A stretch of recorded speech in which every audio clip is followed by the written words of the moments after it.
Welcome to Earthscope Academy. कभी सोचा है हमारे पैरों के ठीक नीचे हजारों किलोमीटर की गहराई में आखिर क्या है? चलिए आज एक ऐसे ही सफर पर निकलते हैं, पृथ्वी के धधकते हुए कोर से लेकर इसकी हलचल भरी सतह तक।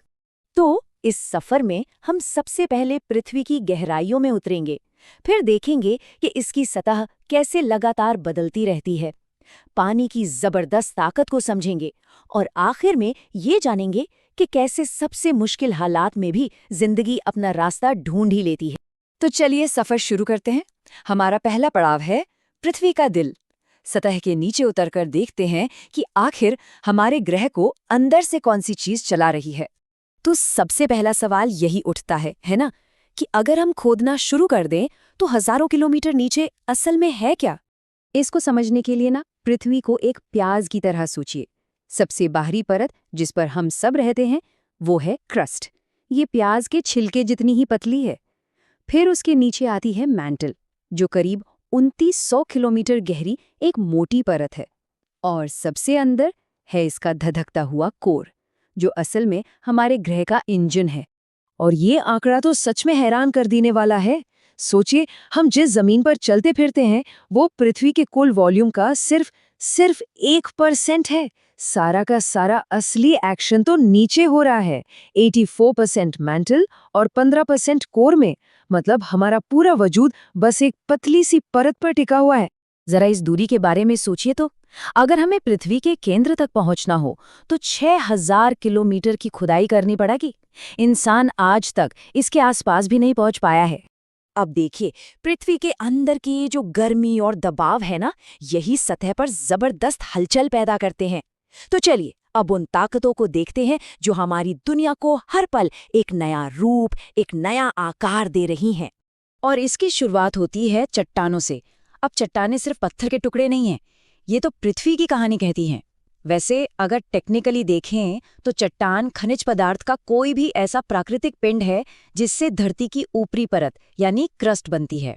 और इन्हीं चट्टानों ने हमारे शानदार इतिहास को भी गढ़ा है।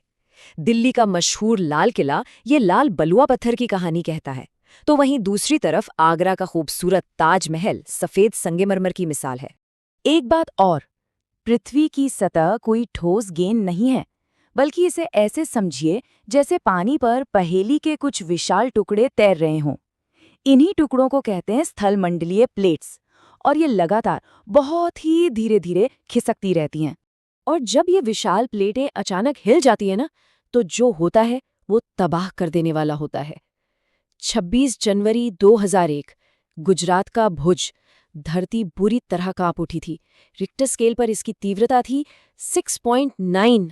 इस भूकंप का जो असर हुआ वो बहुत ही भयानक था। सबसे ज्यादा नुकसान स्कूलों को हुआ।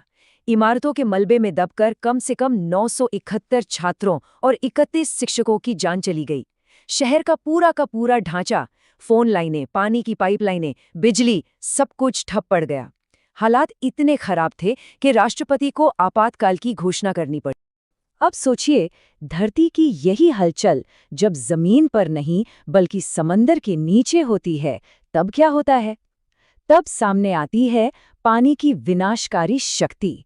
तो चलिए अब बात करते हैं उसी तत्व की जो हमारे ग्रह की सतह पर राज करता है, यानी पानी। दूर से देखने पर हमारा ग्रह नीला जरूर दिखता है, लेकिन ये थोड़ा सा धोखा है। जानते हैं क्यों? क्योंकि पृथ्वी का 97% से ज्यादा पानी तो समंदर में है, जो कि खारा है, मतलब हमारे किसी काम का नहीं। पीने लायक मीठा पानी वो तो 3% से भी कम है, और उसका भी एक बड़ा हिस्सा ग्लेशियर और बर्फ में जमा हुआ है। और पानी की इसी जबरदस्त ताकत का सबसे खौफनाक रूप है सुनामी।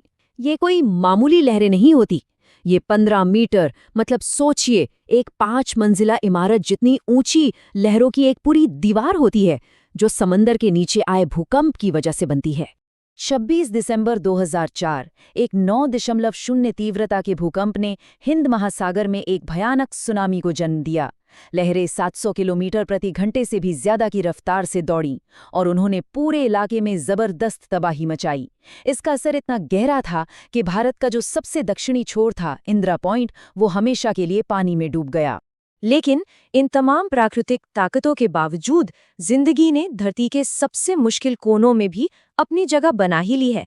तो चलिए अपने सफर के आखिरी पड़ाव में देखते हैं कि कैसे जीव जंतु और इंसान इन बेहद मुश्किल हालात में खुद को ढाल लेते हैं। और इसके लिए हम दो बिल्कुल अलग दुनियाओं को देखेंगे।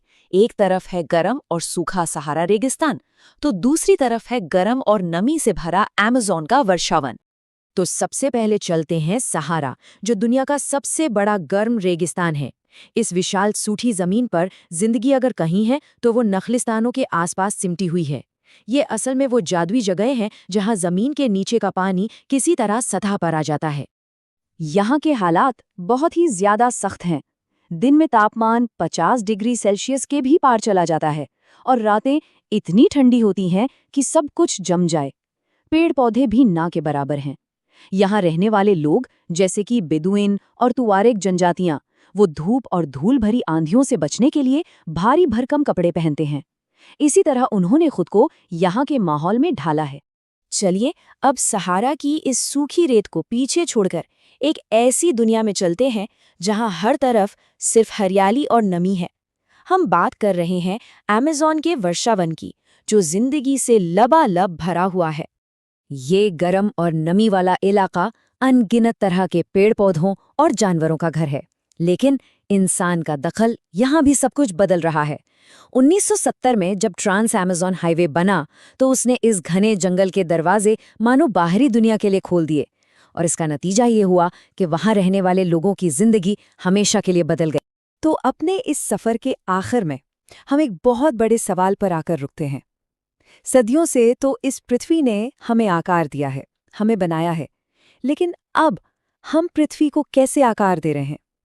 अमेज़न की कहानी हमें दिखाती है कि हमारा असर कितना गहरा हो सकता है, और ये एक ऐसा सवाल है जिसका जवाब हम सबको मिलकर खोजना होगा।